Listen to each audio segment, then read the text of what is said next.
पिछला लेक्चर हमने सांख्यिकी में लेक्चर 3 जो भेजा था उसमें हमने आपको माध्यिका ज्ञात करना और नहीं वर्ग अंतराल किस तरह से बनाया जाता है।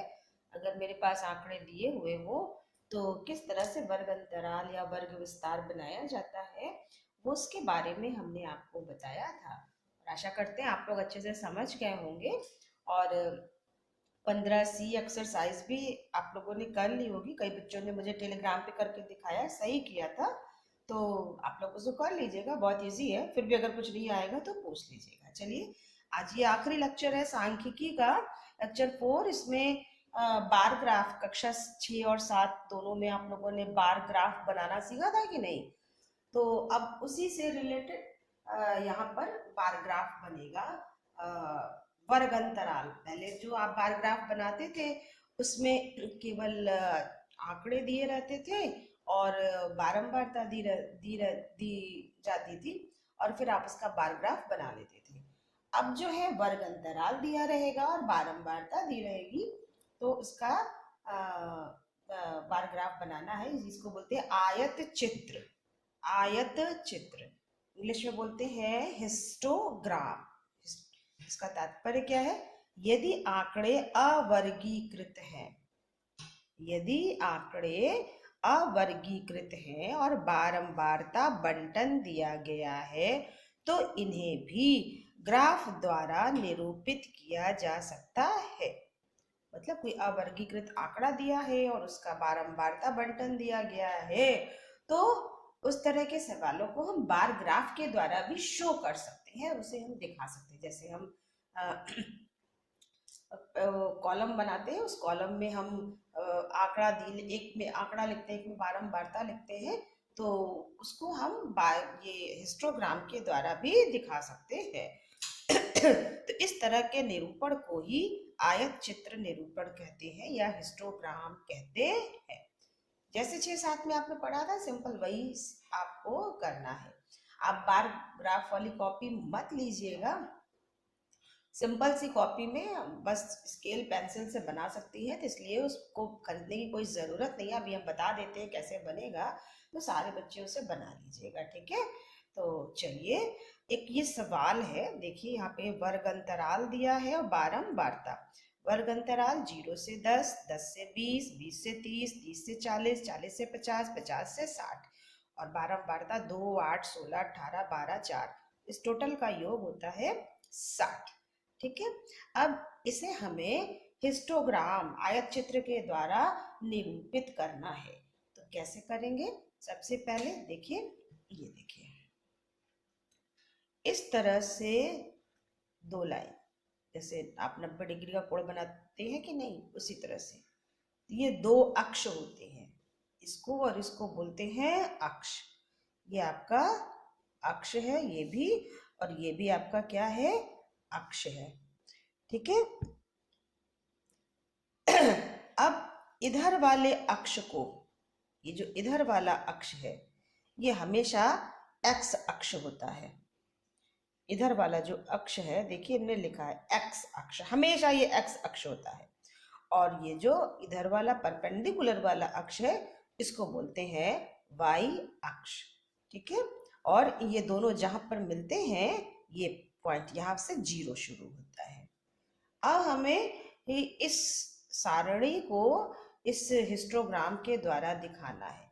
तो वर्ग अंतराल मेरा कहाँ से शुरू है? 0 से 10, फिर 10 से 20, ठीक है।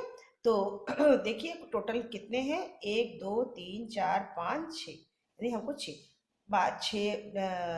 बार बनाना है। तो सबसे पहले हम क्या करेंगे, इसको जो है हम बराबर बराबर भागों में बांट लेते हैं स्केल से। चूंकि 6 है तो आप 6 उस हिसाब से करिएगा। ये देखिए 1 2 3 4 5 6 बन गया, ठीक है। तो अब यहाँ पर इधर की तरफ होता है वर्ग अंतराल, नीचे की तरफ हमेशा होता है वर्ग अंतराल, नीचे की तरफ, ये वाला एक्स अक्ष। और वाई अक्ष पे हमेशा बारंबारता होती है, बारंबारता। एक्स अक्ष पे वर्ग अंतराल लिखते हैं और वाई अक्ष पे बारंबारता लिखते हैं। ठीक है, तो अब सबसे पहले एक्स अक्ष पे हमें वर्ग अंतराल लिखना है, तो हम उसको लिखते हैं। कैसे लिखेंगे? पहला 0 से 10 है, तो 0 तो हमारा यहाँ पे है ही है। ठीक है, ये हमने 0 लिखा है। यहाँ पे हमारा क्या हो जाएगा? 10। यहाँ पे क्या हो जाएगा? 20। 10 से 20, 0 से 10, 10 से 20, 20 से 30, 30 से 40, 40 से 50 और 50 से 60। ये हुआ आपका, हो गया ना? इस तरह से वर्ग अंतराल लिखते हैं। अब जो है हमारा क्या है? बारंबारता, ये हमें लिखना है। अब अगर हम बारंबारता पे ध्यान दें तो 2, 8, 16, 18, 12, 4 इस तरह की बारंबारता बहुत ज़्यादा नहीं है। तो हम क्या करेंगे, इधर की तरफ भी हम स्केल से बराबर बराबर भागों में बांट लेते हैं, थोड़ा छोटा छोटा बांटेंगे। देखिए, ये है, ये है, ये है, ये है। बिल्कुल स्केल से रख करके आपको बनाना होगा। ठीक है, अब देखिए यहाँ से अगर हम इसको इसको एक मानेंगे तो बहुत लंबा चला जाएगा, बहुत बड़ा। उतना बड़ा पेज मेरे पास नहीं है, आपके पास भी नहीं होगा जितना बड़ा पेज है। तो हम क्या करेंगे, यहाँ से यहाँ तक क्या मानेंगे? 2। यानी कि ये यहाँ पे 0 है, यहाँ पे कितना हो गया? 2। उसके ऊपर कितना हो जाएगा? 4, फिर 6, फिर 8, फिर 10, फिर 12, 14, 16, 18, 20। कहाँ तक है आपका? मैक्सिमम 18 है, हम 20 तक ले गए हैं। ठीक है, देखिए जिस तरह से बारंबारता होती है उसी अनुसार हम मानते हैं, क्योंकि हमारे पास पेज तो उतना ही छोटा ही होता है, तो हम उसी अनुसार मानते हैं। ठीक है, तो ये हो गया। कभी कभी क्या होता है, अब जब सवाल अभी आप आगे लगाओगे तो वहां पर जो वर्ग अंतराल है आपका, वो वर्ग अंतराल कहीं भी 20 से 30 दिया रहेगा या 30 से 40 दिया रहेगा, यहाँ से शुरू होगा। जैसे यहाँ पर आपका शुरू हुआ है 0 से 10। कभी कभी कोई सवाल आएगा जहाँ पे 30 से 40 से शुरू होगा, 40 से 50 होगा, इस तरह से शुरू होगा। वहां पर आपको क्या करना होगा, जैसे ये 0 से 10 है, मान लीजिए 30 से शुरू होता है, तो हमको वो जगह छोड़नी पड़ेगी। अगर 30 से शुरू होता तो हम 0 से लेकर के यहाँ तक की जगह छोड़ देते, 30 से 40, फिर यहाँ से हम बार ग्राफ बनाते। ये नहीं कि यहीं से हम, क्योंकि यहाँ पे हमारा 0 है, यहाँ पे हमेशा 0 रहेगा, तो 0 के बाद डायरेक्ट तो 30 नहीं लिख सकते ना। 0 के बाद 10, 10 के बाद 20, 20 के बाद 30, यहाँ से शुरू होगा, तो हमें यहाँ से लिखना पड़ेगा 30, 30 से 40, 40 से 50। ये बात ध्यान रखिएगा कि ये नहीं कि यहीं से शुरू कर दीजिएगा तो वो गलत हो जाएगा आपका। ठीक है, और ये जो बारंबारता है वो अपने अनुसार आप लिख सकते हो। वर्ग अंतराल के लिए हमने कहा कि जहां से वर्ग अंतराल दिया रहेगा, मान लीजिए 0 से नहीं दिया है, जहां से दिया है हमें उतनी स्पेस उसके लिए छोड़नी पड़ेगी। ठीक है, समझ में आ गया? अब देखिए 0 से 10 वर्ग अंतराल की बारंबारता कितनी है? 2 है। तो अब आप स्केल से इस तरह से मिला लीजिए। देखिए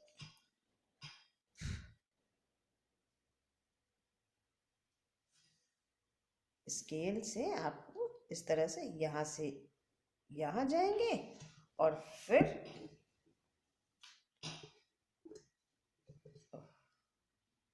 यहाँ से, सॉरी, नीचे से देख करके आपको मिलाना पड़ेगा क्योंकि सीधा सीधा ही है। ये देखिए, ये 0 से 10 की बारंबारता 2 हो गई। ठीक है, अब 10 से 20 की बारंबारता कितनी है? 8 है। ये देखिए 8 है, यानी 8 तक हमको जाना है। तो हम कैसे जाएंगे? देखिए 10 से 20 वाले को, ये 8 यहाँ तक है। ठीक है, तो एक पेंसिल से आप लोग निशान लगा लीजिए, ऐसे निशान लगा लेते हैं जिससे कि सीधा सीधा ही बार ग्राफ बने, टेढ़ा ना बने। ठीक है, ऐसे एक अमूमन हम यहाँ पर निशान लगा लेते हैं ऐसे कि इसी सीध में ये जाए।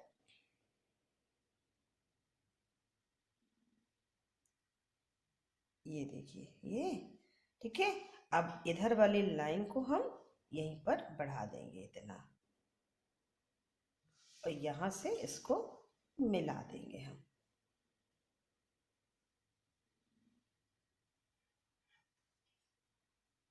ये देखिए, ये कितना हो गया आपका, 10 से 20 8, 8 के सामने हो गया कि नहीं। फिर 20 से 30 कितना है आपका, 16 16 ये है आपका। तो सबसे पहले इस सीध में हमको यहाँ तक आना है, निशान लगा लिया। बार ग्राफ कॉपी में यही आसानी रहती है कि वहाँ लाइन खींची रहती है, हमें कोई दिक्कत नहीं होती है, बस ये आसानी रहती है। यहाँ पर थोड़ा सा हमें मिलाना पड़ता है बस, और कोई दिक्कत नहीं। ये देखिए, ये 16 के सामने तक गया। अब इस वाले को हम इसी के सीध में मिला देंगे और ऊपर से इसको जोड़ देंगे।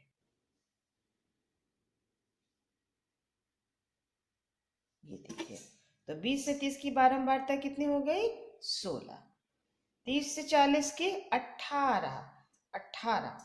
तो अब 30 से 40 तक वाले को हम कहाँ तक ले जाएंगे, 18 तक ले गए। देख लेते हैं एक बार, थोड़ा सा कम है, थोड़ा सा कम है, बढ़ा दिए। अब हम क्या करेंगे, इसको भी थोड़ा सा बढ़ा देंगे और फिर इससे इसको मिला देंगे। पेंसिल से आप लोग बनाइएगा, जैसे टेढ़ा मेढ़ा हो, ज़्यादा कम हो तो उसे आप मिटा सकते हैं, ठीक है। अब देखिए 40 से 50 12 है, 12 हमारा ये है, यहाँ पर है। तो पहले 12 तक हम थोड़ा सा मार्क कर लेते हैं जिससे कि सीधा ही जाए। यहाँ तक है 12, 40 से 50 मेरा 12 तक है। हम ये लेके, ठीक है, और हम क्या करेंगे, क्योंकि अब साइड में लाइन खींचना नहीं है, इससे हम इसको मिला देंगे। ये इस तरह से हम मिला देते हैं, ठीक है। फिर 50 से 60 4 है, तो 4 वाले के लिए हम फिर से निशान लगा लेते हैं। ये 4 है,